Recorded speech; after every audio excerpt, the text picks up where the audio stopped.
సంవత్సరం మొత్తం మీద 2 కిస్తీలు ఖచ్చితంగా నీ చేతి డబ్బులతో కట్టాలి. ఆ 3 నెలల్లో ఇదివరకు తెచ్చిన ఛాయిస్లు ఇప్పుడు సంవత్సరం మొత్తం మీద కూడా తీయట్లే ఎవరు. కిరాయి పెరిగితేనే కదా లారీ ఓనర్ నిలదొక్కునేది. ఆ ఖర్చులను పోగొట్టుకుని బంగారం తాకట్టు పెట్టేసా, కనబడి చాటు అప్పు చేసా, 10 రూపాయలు వడ్డీలు కట్టా, ఇంట్లో ఉన్న వస్తువులు అమ్మేసా. ఇదంతా ఏంటంటే 7.5 లక్షల రూపాయలు కారు తీసుకున్నందుకే. హాయ్ ఫ్రెండ్స్, అందరికీ నమస్తే. నా పేరు గిరిధర్, మీరు చూస్తున్నారు లారీ వాళ్ళ గురు. మనం లాస్ట్గా 2 వీడియోస్ అయితే పెట్టాం కదా. కేరళ తిరిగితే ఇలా ఎంత మిగిలిని 43,000 దాకా, అలాగే ఒరిస్సా తిరిగితే 25,000 దాకా మిగిలిన అయితే పెట్టా కదా.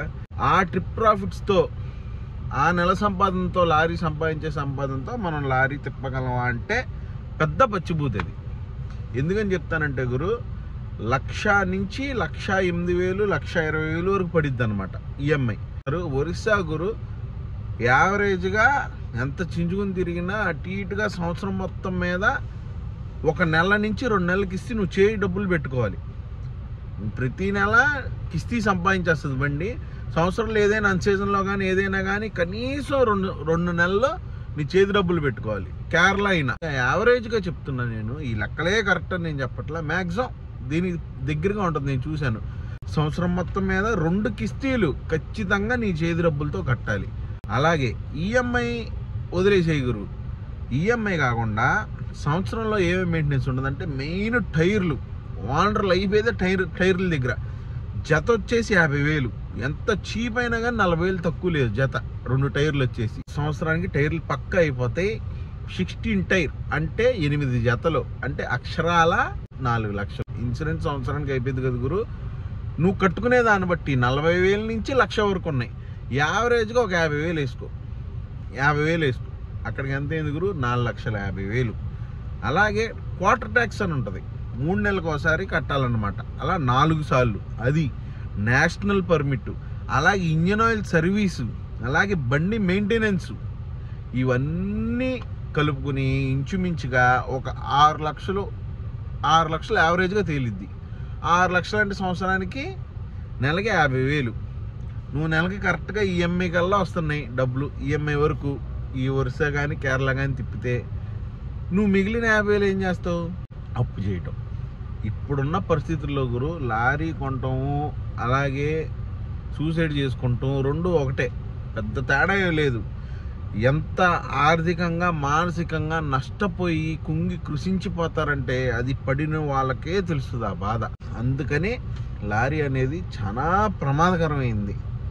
ఏం మిగిలినప్పుడు లారీ ఓనర్లు బళ్ళు ఎందుకు తీస్తున్నారు? ఓకే, బళ్ళు అంతకు ముందుకి ఇప్పటికి తీయటం చాలా తగ్గిపోయింది గురు. ఇటువరకు గురు డిసెంబర్, జనవరి, ఫిబ్రవరి నీకు అసలు ఆటో నగరం మొత్తం ఎటు చూసినా కొత్త ఛాయిస్లు ఉండే. అసలు వర్కర్స్కి కూడా చాలా ఖుషీగా ఉండేదన్నమాట. వెల్డర్స్కి కానీ పెయింటర్స్కి కానీ డబుల్ జీతాలు, డబుల్ డ్యూటీలు అంత ఉండేది. ఇప్పుడు నవంబర్ లేదు, డిసెంబర్ లేదు. ఆ 3 నెలల్లో ఇదివరకు తెచ్చిన ఛాయిస్లు ఇప్పుడు సంవత్సరం మొత్తం మీద కూడా తీయట్లే ఎవరు. అందరి పైన అయిపోయింది గురు. ఇదంతా నెలకి 50,000 ఎదురు పెట్టుబడి పెట్టి చేసే వ్యాపారం చేసే మొగోళ్ళు ఎవరుంటారు చెప్పు? అందరి దగ్గర ఉండదు కదా. ఎవరైనా వ్యాపారంలోకి సంపాదించుకోవడానికి వస్తారు, నెలకి 50,000 పెట్టుబడి పెడదామని వస్తారా? రారు కదా. మరి ఇప్పుడు బళ్ళు ఎందుకు తెస్తున్నారు గురు అంటే, ఆల్రెడీ ఒక 10 బళ్ళు ఉంటాయి గురు ఆయనకి. 10 బళ్ళు ఉండి సంవత్సరం రాగానే బండికి 6 లక్షల వరకు మెయింటెనెన్స్ అడిగిద్దని చెప్పే కదా. మరి 10 బళ్ళకి ఎంత కావాలి? 60 లక్షలు డబ్బులు కావాలి. ఇప్పుడు రికార్డ్ వేయడానికి కానీ, టైర్లు వేయటం కానీ, ఆ బండి రొటేషన్ చేయడానికి. ఓ లారీ ఓనర్ దగ్గర డబ్బులు ఉండవు. కిస్తీ ఓటుకు అట్టగొట్ట మూలికి కడతాడు. మరి ఏం చేస్తాడంటే ఒక 10 బళ్ళు కొత్త బళ్ళు తెస్తాడనమాట. దేనికన్నా కొత్త బళ్ళు అంటే డిస్కౌంట్ వస్తుంది కదా. 7 నుంచి 10 లక్షలు డిస్కౌంట్ వస్తుంది కదా. ఇప్పుడు 10 లక్షలు డిస్కౌంట్ అనుకో గురు. ఈ బాడీ బిల్డింగ్ వాళ్ళకి, పట్టాల వాళ్ళకి అన్నీ ఒక 70% ఇచ్చి 30% బ్యాలెన్స్ పెట్టి ఒక 6 లక్షలలో ముగిస్తాడనమాట. 4 లక్షలు బ్యాలెన్స్ మిగిలిగా 10 బళ్ళ మీద ఎంత? 40 లక్షలు. 40 లక్షల్లో ఉన్నదాంతో ఇంకా ఈ 10 బళ్ళని రోడ్డు ఎక్కిస్తాడనమాట. ఇన్సూరెన్స్ తక్కువది కట్టడం, టైర్లు మొత్తం 16 చక్రాలు మార్చకుండా ఆ లిఫ్ట్ రీబటన్లు వేసుకుంటాం, అలాగా పర్మిట్లు అట్లా చేసి రొటేషన్ చేసి ఆ బండిని తిప్పుతాడనమాట. ఇక్కడ బండి ఎందుకు తీస్తున్నాడయ్యా అంటే, ఉన్న బళ్ళు తిరక్క ఆగిపోతున్నాయి కాబట్టి ఇంకో బళ్ళు తీస్తున్నారు. అంతేగాని లోడ్లు పెరిగిపోయినాయి. అసలు ఆఫీస్ వాళ్ళు ఫోన్ చేసి సూపర్ అన్నట్లా లారీ కావాలని ఎవరు తీయట్లా, అందరికీ తెలుసు. కాకపోతే ఏంటంటే నిలదొక్కుకోవాలి వ్యాపారంలో, అందుకని బళ్ళు తీస్తారనమాట. మూడో పాయింట్ వచ్చేసి 2020 ముందు అంత ఏం పగలు తీసి మిగిలినాయి, 2020 తర్వాత ఏమంత ఇది అయిపోయినాయి అంటే, ఫస్ట్ మేజర్ దెబ్బ డీజిల్ 68 రూపాయల నుంచి 100 రూపాయలకి వెళ్ళిపోయింది, 30 రూపాయలు పెరిగిపోయింది. ఆ తర్వాత టోల్ గేట్లు పెంచేశారు, టైర్ల రేట్లు పెరిగిపోయినాయి, ట్యాక్స్లు అయ్యాయి, సర్వీసులు పెరిగిపోయినాయి, ఆఖరికి బండి రేటు కూడా పెరిగిపోయింది. అలాగే BS6 అనే సిస్టమ్ రావడంతో అంత కాస్ట్లీ అయిపోయింది. సెన్సార్లని అయ్యని ఇయ్యని, అలాగే ఇంజిన్ ఆయిల్, సింథటిక్ ఆయిల్స్ అని, స్పేర్ పార్ట్స్ కూడా రేట్ ఎక్కువ, అలా అన్నీ పెరిగిపోయినాయి భారం ఒక్కసారిగా. ఒక్క డీజిల్ అని కాదు. కానీ 2020కి ముందు అదే 3200 3300 యావరేజ్ మార్కెట్ కేరళకి, ఇప్పుడు అదే 3300. అవి పెరిగిందని చెప్పి పెరగల. కిరాయి పెరిగితేనే కదా లారీ ఓనర్ నిలదొక్కునేది, ఆ ఖర్చులను పోగొట్టుకుని. ఈ పెరగట్లేదు, పెంచడానికి ఆస్కారం లేదు. ఎందుకని? 10 బండ్లకు లోడ్ ఉంటే 15 బళ్ళు ఉన్నాయి, బళ్ళు పెంచుకుంటూ వెళ్ళిపోయారు. అలాగా 2020 తర్వాత నాశనం అయిపోయింది అనమాట. ఈ 2 సంవత్సరాల్లో గురు లారీ ఓనర్లు ఎంత మెంటల్ ప్రెషర్ పడ్డారో.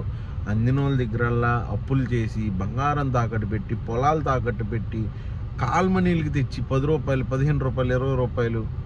ఎందుకని? లారీ వ్యాపారం పోతుందని చెప్పేసి ఏదో ఒకటి చేసి నిలదొక్కుకోవాలి.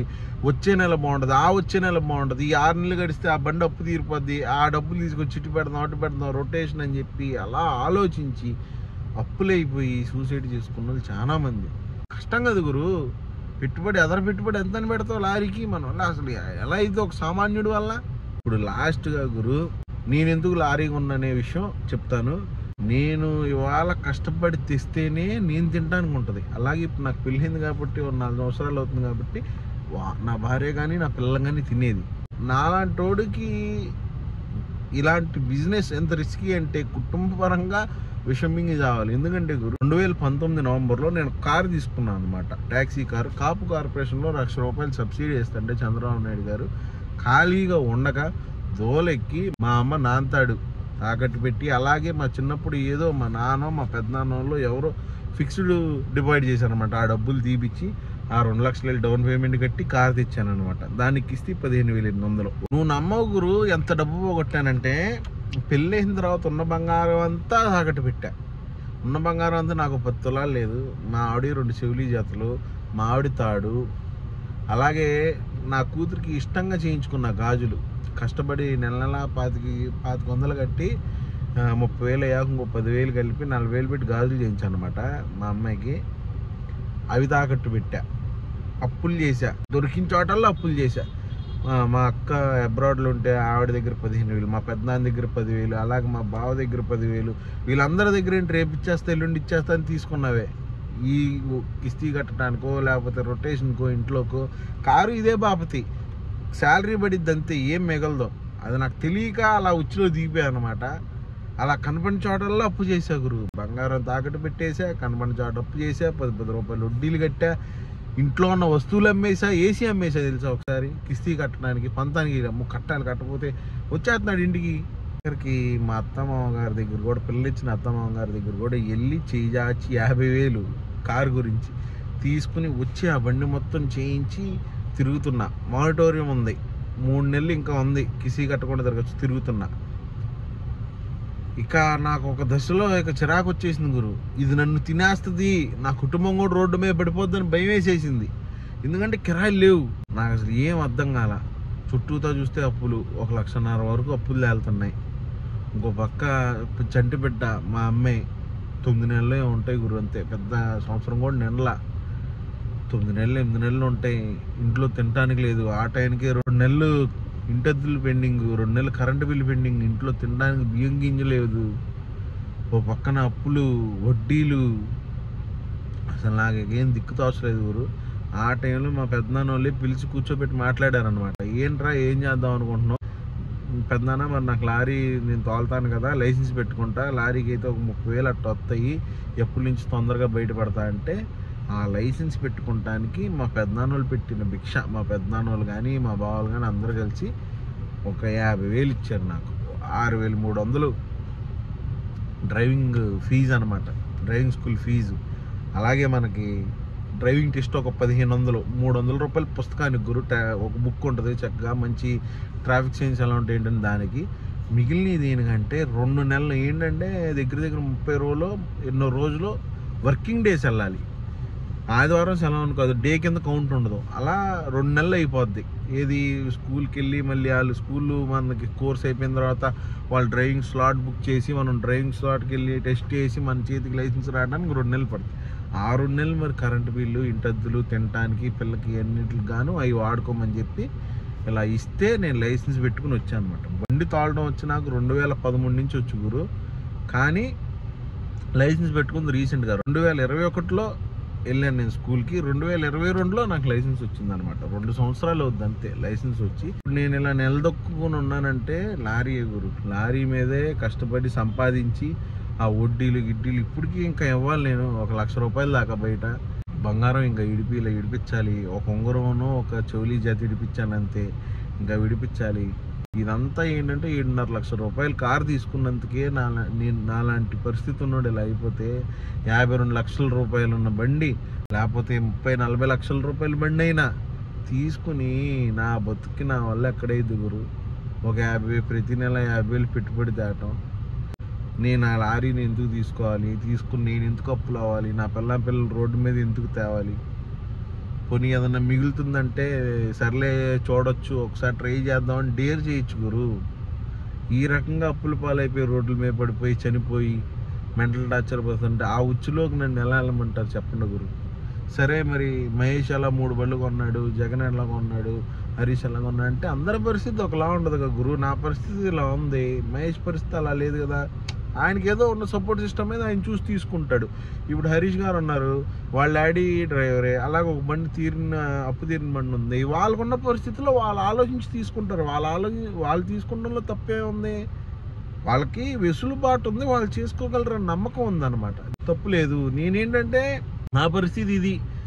అందుకని గురు నేనైతే లారీ తీసుకోను. లారీ తీసుకోవాలని, లారీ తిప్పాలని ఆశ ఉంటుంది. కానీ మన వల్ల కాని దాని గురించి దాని వెనకాల పడకూడదు అనేది మరి నా ఫీలింగ్ గురు. అందుకనే నేను లారీ తీసుకోను కూడా, ఆ జోలికి వెళ్ళను. మనం ఏంటనేది మనం యాక్సెప్ట్ చేసుకుని మన లెవెల్ తగ్గట్టుంటే ఏ బాధ ఉండదు. దానికి అత్యాశకు పోయి కుళ్ళు కుతంత్రాలతో చేసామనుకో మడ్డ విడిచిపోయేది మనమే. అది ఈ వీడియో అయితే ఎక్కడితో ఏం చేస్తున్నాం గురు. ఈ వీడియో కనుక నేను నచ్చినట్టయితే లారీ వాళ్ళ ఛానల్ని లైక్ చేసి, షేర్ చేసి, సబ్స్క్రైబ్ చేయడం మర్చిపోమాకు. టాటా బాయ్.